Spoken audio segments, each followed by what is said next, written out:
Selamat malam. Senang sekali bertemu kembali dengan saudara-saudari pada hari ini, hari kedua dari masa Prapaskah Jumat Puas dan Pantang yang kedua dalam masa Prapaskah kali ini. Kita hari ini mendapatkan firman Tuhan yang gamblang tentang tindakan Tuhan. Tuhan juga bukan membuat sesuatu semena-mena atau bertindak begitu saja, tapi ternyata Tuhan berpikir tentang tindakannya. Dia berkata kepada kita untuk mencermati bahwa apa yang kita perbuat, kalau benar dia akan mengganjar dengan kebaikan dan berkat, tapi kalau salah dia akan menghukum dengan hukuman yang pantas dengan perbuatan jahat kita. Hari ini dia berkata kepada kita tentang kewajiban agama.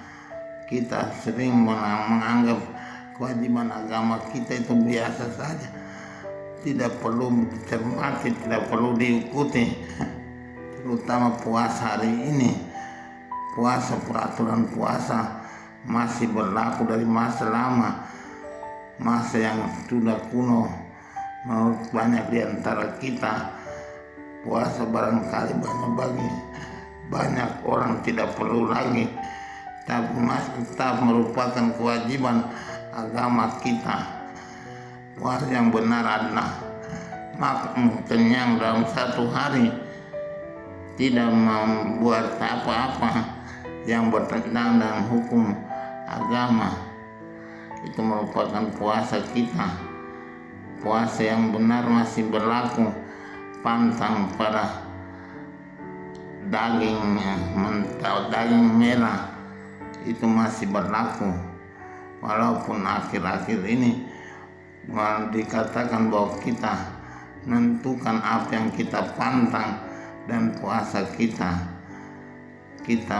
merasa bahwa kewajiban agama makin longgar, sehingga kita membuat peraturan-peraturan sendiri, padahal peraturan lama masih berlaku sampai sekarang. Pantang daging itu masih ada pada kita.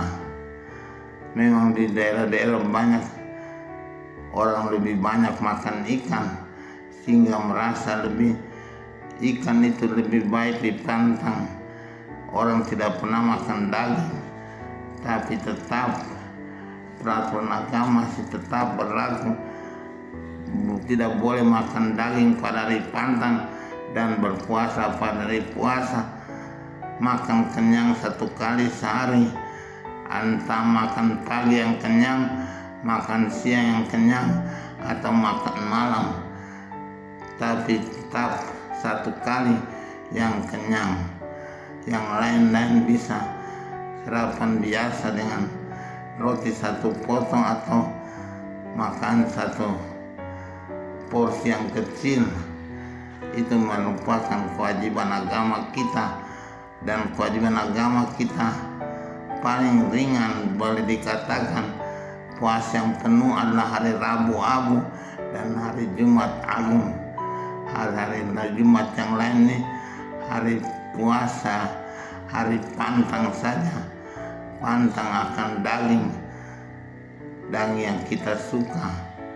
Memang kewajiban daging itu untuk Eropa memang penting, karena di Eropa tiap hari makan daging, tapi di sini kita lebih banyak makan ikan, sehingga banyak imam mengatakan bahwa kita mulai pelan-pelan meninggalkan ikan pada hari Jumat. Namun tetap masih kewajiban pantang daging masih ada. Yang lebih penting adalah orang sendiri mengatakan, mengingat akan kebiasaannya, pantang maki, pantang marah, pantang dengki, pantang cemburu.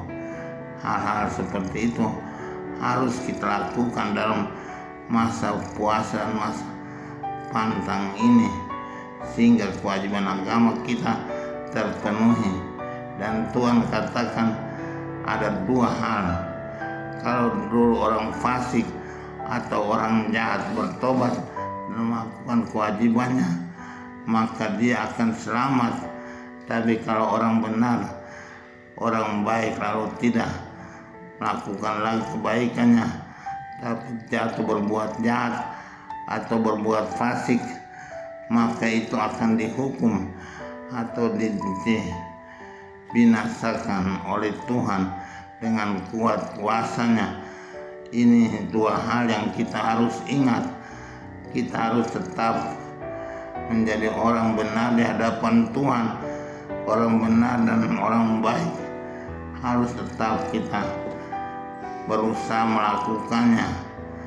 Jangan kita berubah berdosa menjadi orang fasik.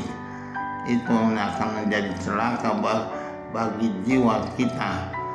Jadi semoga dalam masa ini kita terus waspada dan hati-hati dalam sikap dan perbuatan kita.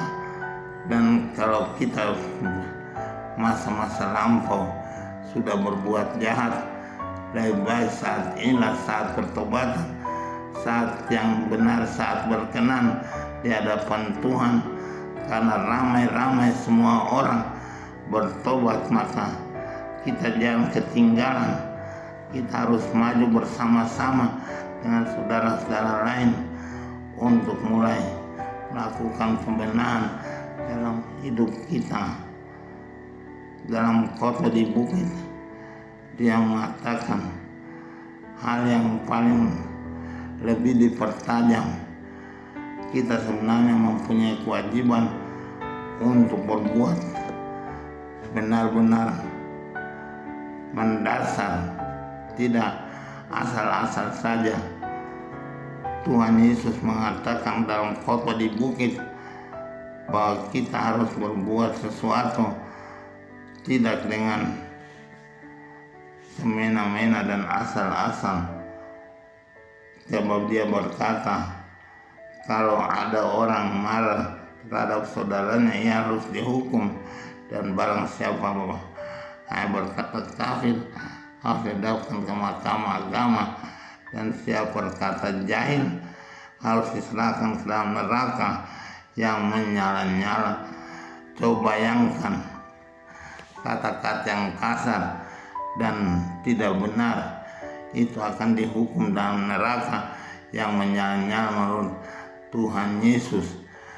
Ada orang punya hobi tiap hari berkata kasar dan berkata jahat kepada orang lain. Dia menganggap itu biasa, dia menganggap itu kebiasaan buruk, tapi itu tetap merupakan sebab Tuhan menghukum dalam sikap dan perbuatan. Dia harus kembali bertobat untuk melakukan hal yang baik di hadapan Tuhan, berkata benar dan berkata lembut kepada orang lain.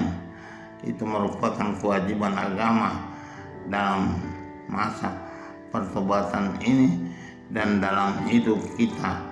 Semoga dalam hidup ini kita berusaha menjadi orang yang punya bahasa santun dan baik kepada orang lain, tidak selalu kasar dan menghujat di mana saja pun berada. Itu merupakan suatu kebiasaan yang buruk yang Tuhan katakan akan dihukum dengan neraka menyala-nyala. Jadi mari kita berusaha mencermati sikap, kata dan perbuatan kita supaya benar-benar kembali pada jalan yang menyenangkan hati Tuhan. Semoga Tuhan memberkati langkah kita dalam pertobatan dengan membenahi hidup kita supaya kita selamat dan tentram dalam jiwa kita. Semoga demikian. Amin.